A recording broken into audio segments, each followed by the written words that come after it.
इस्लाम ने हर किसी के फराइज और हकूक मुतल्लिक रिश्तियां दे भी, मुकरबा दे भी, अजीज़ां दे भी, हमसायां दे भी, दोस्ती दे भी, हर किसी का अपना अपना फराइज कीते। जिसने हर बंदा अपने फराइज पूरे करता है तो वो दूसरे के हकूक का ख्याल कर रहा है सिमल्टेनियसली।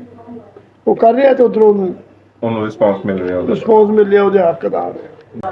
ਔਲਾਦ ਵਾਸਤੇ ਸਭ ਤੋਂ ਵੱਡੀ ਜਿਹੜੀ ਚੀਜ਼ ਹੈ ਉਹ ਇਹ ਵੇ ਕਿ ਆਪਣੇ ਮਾਂ-ਬਾਪ ਦੇ ਵਿੱਚ ਨੁਕਸ ਤਲਾਸ਼ ਨਾ ਕਰੇ। ਅੱਲਾ ਉਹਨੂੰ ਹੱਕ ਨਹੀਂ ਕਿ ਮੇਰੇ ਬਾਪ ਨੇ ਇਹ ਕੀਤਾ, ਮੇਰੀ ਮਾਂ ਨੇ ਇਹ ਕੀਤਾ।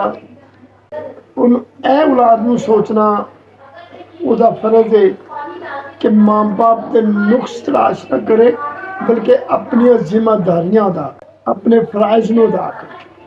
वह फर्ज जो दीन ने मुतयन किया है कि बाप अगर बुढ़ा हो जाए तो तू जवान है तो सामने चौड़ा होकर नहीं टूटना, कुब कट के टूटना। माँ बाप को कोई तकलीफ पहुंचे, बुढ़ापा आ गया, तकलीफ पहुंचे तो तू उसमें ही नहीं करनी। कुरान कहना है, कुरान कहता है, बल्कि तुम ये नहीं कहना कि मेरे बाप ने मैंने ऐ किया है, मैंने वो किया। एक सहाबी आए, या रसूलुल्लाह सल्लल्लाहु अलैहि वसल्लम, मेरे वालिद, मैं सुबह काम से जाना, दुकान खोलना, मेरे वालिद आते ने रात को शाम गले जो पैसे कट के लै गए।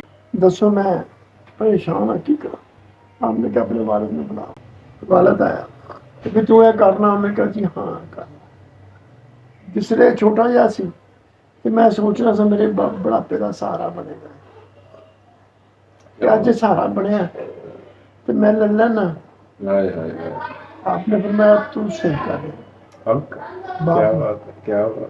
बेटे को हक नहीं कि तू पूछे कि ये पैसे मेरा बाप क्यों लै रहे। ये वाकया है।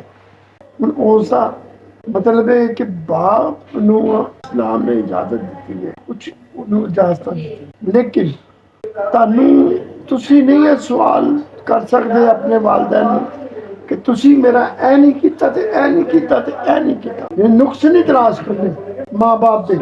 वो अल्लाह का काम है कि उन्हें अपनी जिम्मेदारियां पूरी की कि नहीं की। वालिद को पूछे, अगर वालिद ने अपनी जिम्मेदारी पूरी नहीं की, वालिद ब्याह करा के अपने बच्चे को छड्ड के ते चला गया तो उन्होंने पूछो नहीं। औलाद का काम होए कि उसने उसकी इज्जत और तकरीम करे। औलाद का काम नहीं हो कि तेने मेरी मां को छड्ड के दूसरा ब्याह कर लिया, इनू मैं चंगा नहीं समझना। नहीं, क्योंकि बुनियादी नुकता के माँ बाप जो नुक्स तलाश नहीं करने सिवाय एक चीज़ तो ਉਹਦੇ ਚ ਵੀ इस्लाम ने नरमी की है कि बंदा ਜਿਹੜਾ ना माँ बाप काफर है, ਤੁਹਾਨੂੰ कुफर ਤੇ मजबूर करता है, ਤੁਸੀਂ ਉਹ ਨਾ ਮੰਨੋ। ਉਹਦੇ ਚ ਵੀ इजाजत नहीं कि गुस्ताखी करो, ਉਹਨਾਂ ਨੂੰ बुरा भला कहो, ਉਹਨਾਂ ਨੂੰ तशद्दद करो।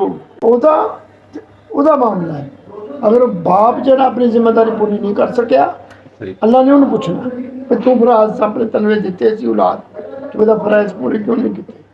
औलाद फिर सावा करती है, औलाद कहती मैं नहीं पूछता जी, क्योंकि उन्हें हम पूछा वो की होएगा, वो यही होएगा कि फिर गुस्ताखी का मुर्तकिब हो जाएगा।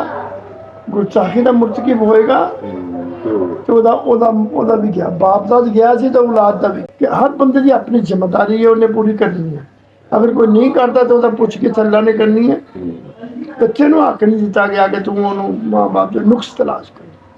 साडी वालदा ही गल सुनाते होंदे वक्त गल्लां बनियां ही हैं, लेकिन समझाने वास्ते कि पिछले जमाने दे विच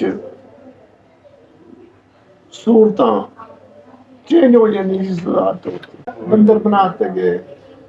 वो एक मियाँ बीवी सन, उन्होंने कोई नाफरमानी की, ज्यादा की, उन्होंने जो ना बाहरले बनाता गया। कसाई सी, वो कसाई करते ही चंगा चंगा कोई सैर ते करी जांदा सी ते बाकी का काम करी जांदा सी। जिहड़ी कोठी नूं चंगी लगदी सी वो सैर ते कर लैंदा ते बाकी जिहड़े ने गाहकां नूं देई जांदा सी।